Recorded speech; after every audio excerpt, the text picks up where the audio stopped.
গতকাল কল্যাণী ঈশ্বরগুপ্ত সেতুর নিচে গঙ্গায় দেখা গেছে কুমির। আজ বাজবেরিয়া প্রশাসনের তরফ থেকে করা হচ্ছে মাইকিং।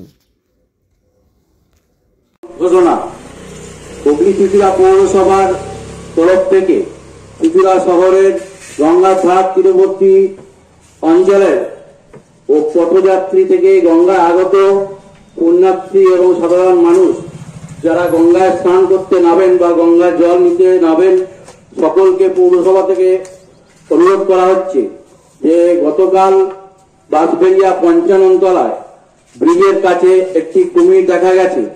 তাই পৌর প্রশাসন ও পুলিশ প্রশাসনের তরফ থেকে অনুরোধ করা হচ্ছে গঙ্গায় কেউ নামবেন না এবং একা একা গঙ্গার ধারেও নামবেন না, যাতে কোনো বিপদ না ঘটে। সমস্ত নাগরিককে সচেতন করা হচ্ছে যে আপনারা গঙ্গায় অযথা নামবেন না এবং একা নামবেন না। সবাইকে সচেতন করা হচ্ছে যে গতকাল বাঁশবেড়িয়া 55 তলা ঘাটে একটি কুমির দেখা গেছে। পৌর প্রশাসনের তরফ থেকে অনুরোধ করা হচ্ছে অযথা গঙ্গার জলে কেউ নামবেন না এবং সতর্ক থাকবেন।